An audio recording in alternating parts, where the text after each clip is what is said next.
Okay, so we're just below the middle of the top section on page Hey. The line begins with the word de-atzmus sechel.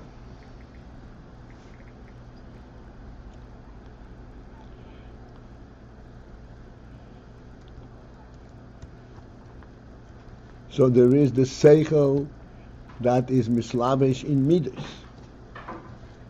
This was the extreme mashal. Sechel is mislavish in the hand, in that's the lowest in human sechel. Everybody can recognize that this is not the de-atzmus sechel. But sechel mislavish in midot, it would seem that the midot are actually reflective of the sechel. So for this we say that even there, it is not the de-atzmus sechel. Who's a sechel.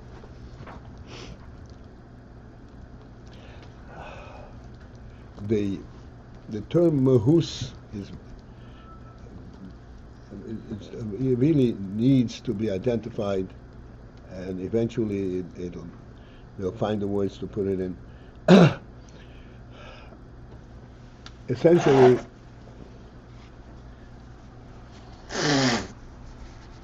excuse me. Mahus, the word mahus comes from the word mahu. Mahu means what is it? What is the piece of what is it? What is it in the principle? What makes it be? Why is it here to begin with? There is something is there, and that's the answer of this thing. But what is it about? What makes it be? What gives it its basis for being? That's with Mahus.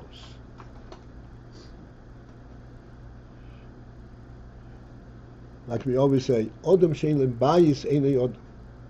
A house, what's the atzim of a house? A house is 4 walls with a roof and a floor. And it protects a person against all elements. And gives him comfort, and gives him all kinds of different things. That's the atzim of a house. What is the mahus of it? The mahus means what actually gives it a presence.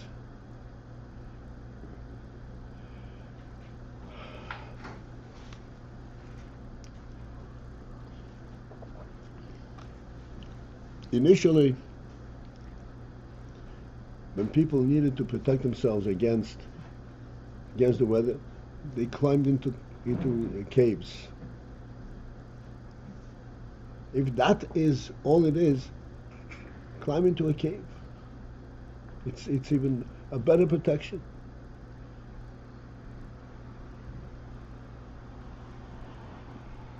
Or a tent, which is a temporary home. The principle of Beis is not a functional principle. It's a reflection of the reality of the person. This is what makes it be.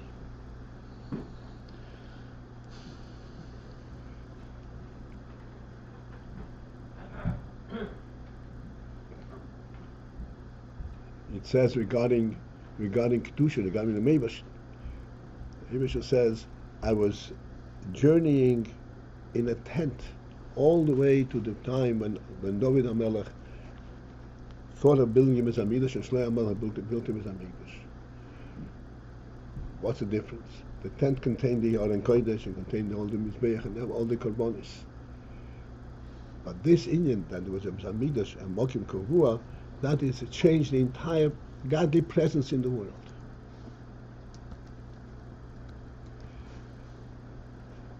That had a mahus, that had an eternal presence. The Oihalim did not had a functional presence. The house had an eternal presence. In other words, there is a cause for its being, not just its functionality. The same thing is in what we're saying, the sechel. Etzem mahus ha-sechel. Mahus ha-sechel, what forces the sechel out? What forces there to be sechel? It is not the circumstantial demands to figure things out. It is something which is brought out by the very truth of the neshama itself.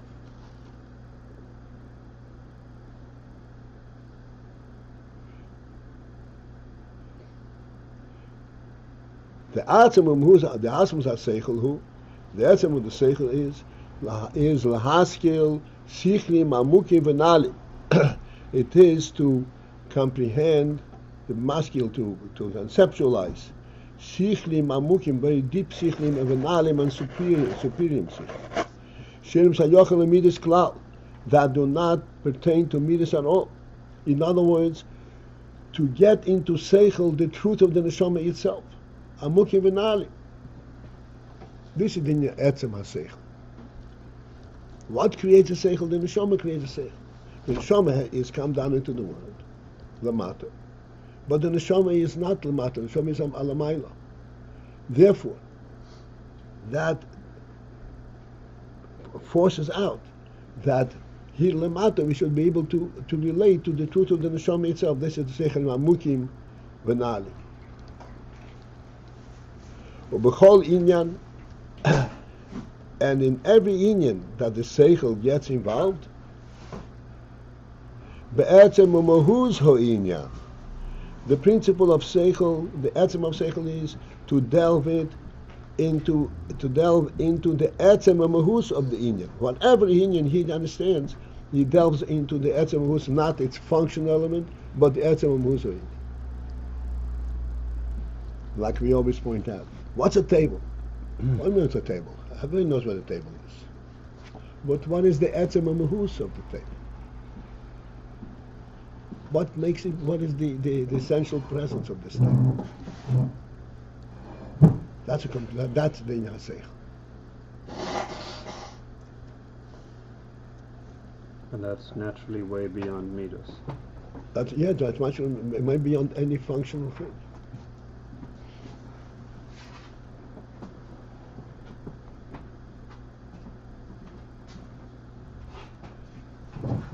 What is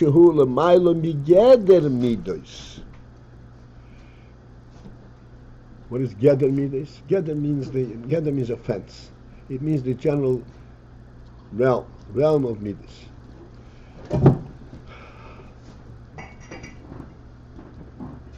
Midot means measures. Measures means by virtue of this particular attitude, this particular action, you're making sense of this idea. This is midot. Seichel does not pertain to midot, to a measured representation. Seichel pertains to the essential truth of it.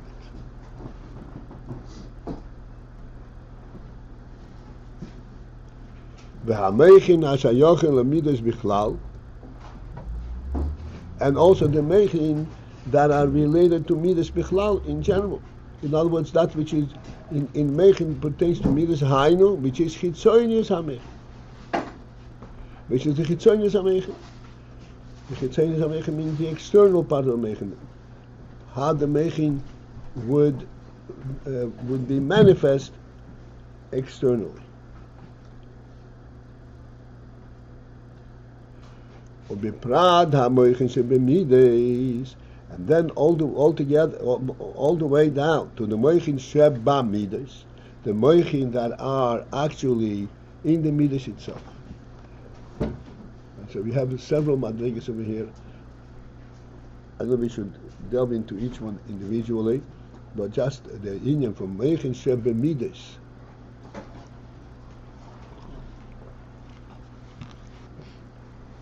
The principle that moichin that are in midas is, as we point out all the time, that nothing in the human being is devoid of full cognizance. He does not ever do anything that is true just on the action level, like a robotic action. It's a correct action, but that's not the human being. The human being, in whatever he is, he has the full perception of the truth and the correctness of the reality of this action. This is the moichin that's in midas. Midas are justified because this is a good thing, a right thing, and so forth. Moichin sheba midas is the truth in the midas, the moichin, the sechel element in the midas.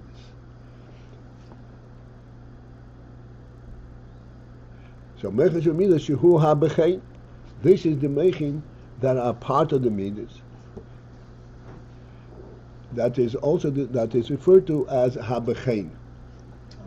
Bechein. Bechein is an expression to point out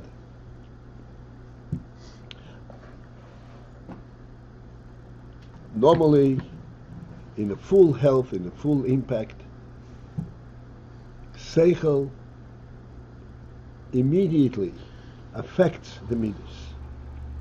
In other words, if you recognize a certain truth, that truth is immediately translated in everything that you relate to. For example, we said yesterday that a person, that when you relate to a human being, it's not just how he feels, but what is he? How did he come into this world? What does he represent? When you have that type of understanding about the truth in you, that this is the Eibusher's of creation and the choice creation, then immediately it's reflected in how you behave and how you act to this person. This is normal. This is when the sechel is in full control and in full glory. Then there is Ayin that the sechel is only understanding the Ayin, but he's not really sensing the truth of it, the profound significance of it. So then, in order to translate that sechel to a more functional and practical level, there's a stage that's called bechein. Bechein means that, oh yeah, I understand such and such. Bechein means therefore. Therefore, here's how you're supposed to behave. A sechel that is really wholesomely embracing the person's chokhmah, sechel, mind. It doesn't have to go to an extra step therefore, because it's automatically reflected in his actions.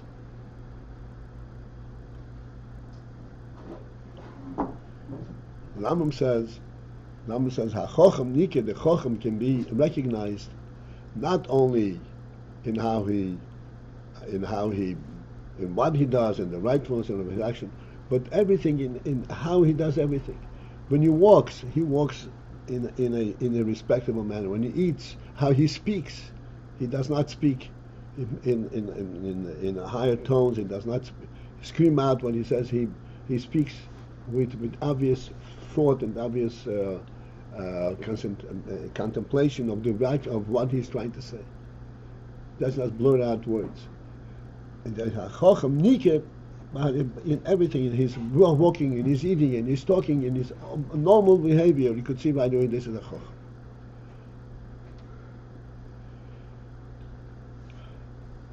Then there is one who is a chacham in the sense that he understands what's the right thing, but it doesn't automatically embrace him completely. He isn't a chacham. Chacham means is like an adjective. One who has chokhmah is not an adjective. He cannot be described as a chacham. He has chokhmah. He possesses knowledge.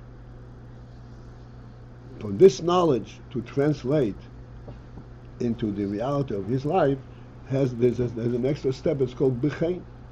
Therefore, because you understood such and such, therefore you have to come to the next stage and understand how you should behave in given circumstances. This is called bechein. Bechein, this is the lowest element in the sechel. How the sechel is mislabish in the midas itself. So there, for sure, ein ze etzem mahus ha-sechel. This is not the essence and the mahus. This is not the reality of the sechel. V'kol shekain, and certainly, therefore, ha-sechel shepekeh ha-tenua v'ha-hiluch, the sechel that is imbued in the koyach ha-tenua, in the koyach of movement and of walking.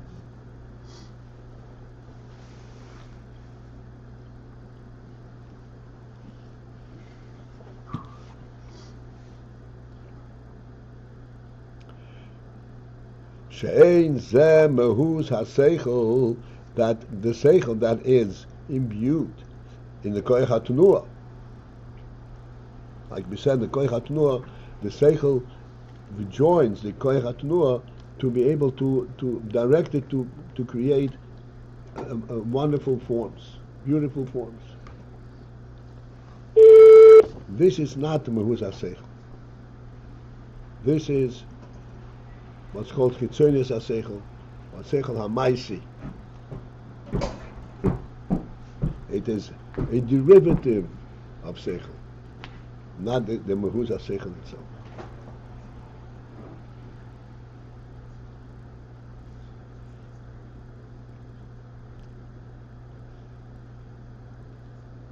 On the other hand, the moyach in the head, in the moyach itself, harei ha-sechel mislabeis, there the sechel is imbued, it imbues itself, b'choimer ha-moyach mamash.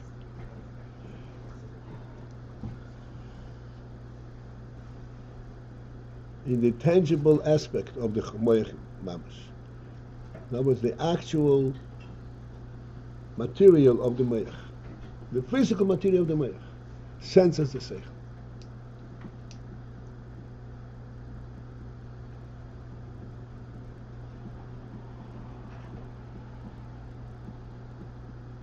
And this is why the term moyach, moichi, the term sechel are used interchangeably. Sechel and moyach are two different things.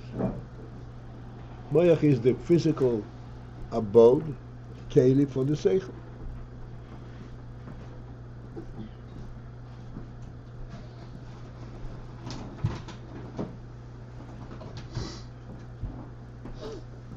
So therefore there should be distinguished, which we don't distinguish. It's a moichin and seichel is used interchangeably. Because the seichel is fully imbued in the moyach, and the moyach is completely permeated with the seichel element.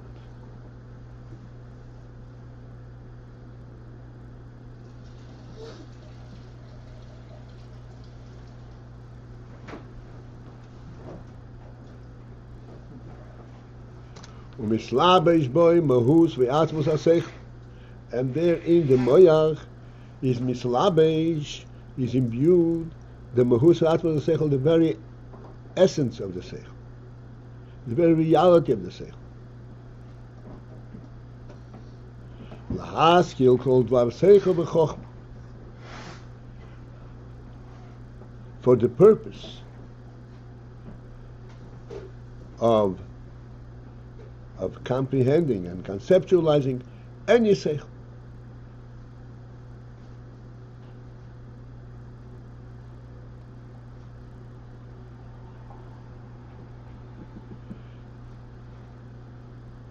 Which is manifest by the fact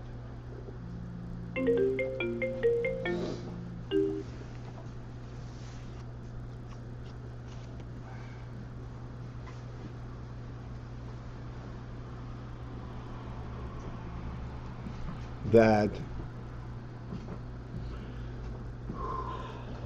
initially the seichel element is a sensitivity. Seichel normally has a full display array of explanations why I'm thinking such and such. Initially, the seichel is I sense something. No, it's not like this. Something is missing. This sensitivity is actually a sense in the moyach itself, because the moyach is imbued with seichel.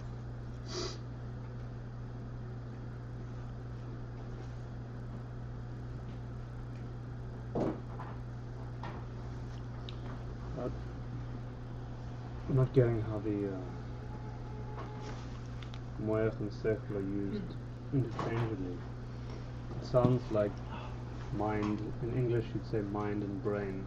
And we said keli and or they're very different, however much they're in cooperation. Correct. Because in English, we don't refer to seichel. in the true sense of the word. So then how much more so? Because sechel is higher than mind, let's say. What? In English you may have mind, and sechel is even higher than mind or intellect in English. They don't refer to sechel in the true, in the true, and that's why they refer to sechel only on the practical level. Right, so I'm saying how much more so, if in English they seem so different, mind and brain, how much more so in Hasidus, sechel and moyach would be... So I'm explaining to you, listen carefully. Mm. 1 and 1 is 2. In the English level of sechel, there's no reality to it. There's no life to it. The whole thing is only a practical value.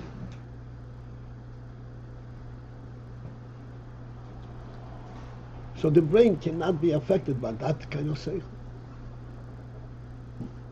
There is nothing compelling that 1 and 1 is 2. You have to prove it. There's no essential reality to it. Uh-huh. Okay. When you talk about sechel, that the sechel it brings it represents the life element of the neshama. That the brain is sensitive to.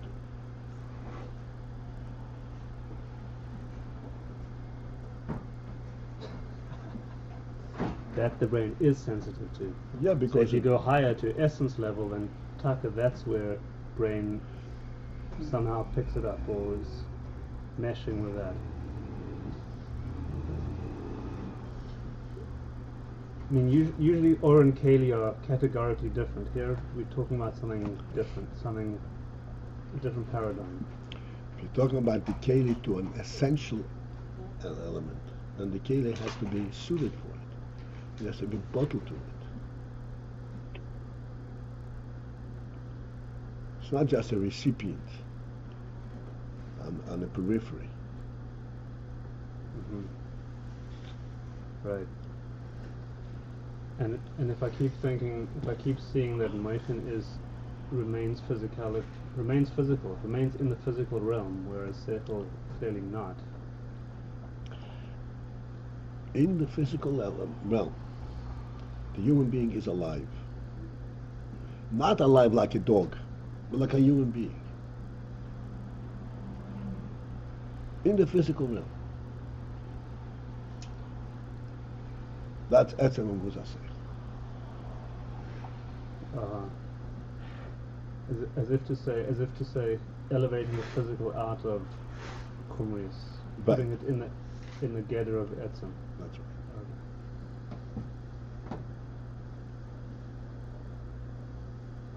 This is what we keep on repeating the whole time. An animal is a living body. A human being is life in a body. So even though it's in a body, but essentially it is life. It is a nefesh. And it represents the truth of nefesh.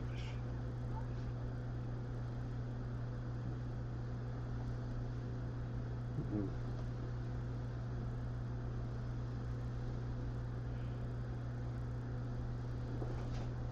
When a person is acting not according to human principles, we don't say he's not acting like a human being. We say he's not a human being. He's nicht ein Mensch. Can expression he's a Mensch. But it doesn't reflect the union of being a Mensch. Why do we say that? Because if the neshama is mislabish and meich, then automatically he should act like a Mensch. Not because he contemplates and figures out how to act. There's a neshama in him that makes him into a Mensch. And he's not sensitive to the neshama. All right, this is it for this morning. Rabbi, Yes, sir. what when we say lamayla migeder midis, what is it? How is it different than saying lamayla midis in this context? I can't explain to you now because I don't have time, and I am under the auspices of time and space. Ya, ya, ya.